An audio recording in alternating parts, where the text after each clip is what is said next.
still, all of the buckets of hope have no ill will inside of them.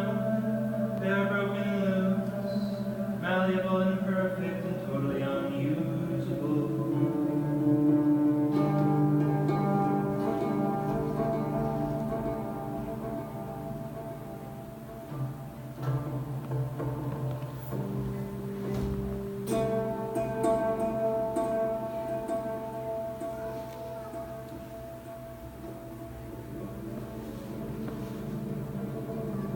By all of this, that we can say I love you and mean it, but it only lasts for a moment.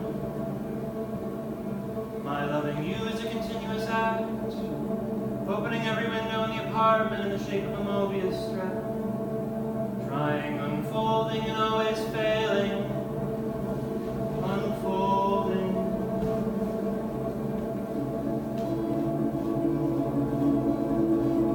All that I'm saying is my loving you is an act of not knowing, a way of failing. I want to tell you I love you, but I want something more profound, less folded, less secret. And I want to end this performance of a love poem with a love poem, and I want to end it with the same chords you've heard over and over again. At what point will it lose its meaning and just become sound?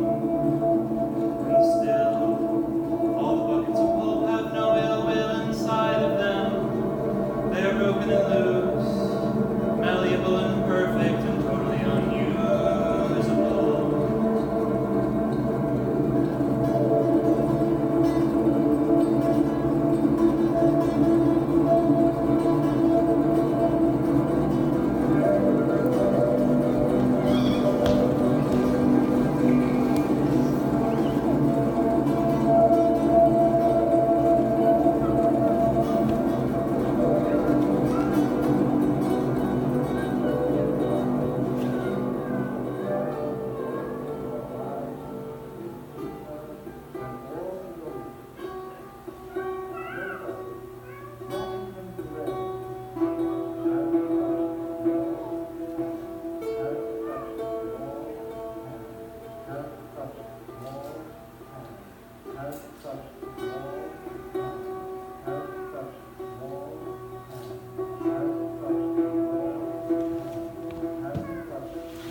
Thank you guys.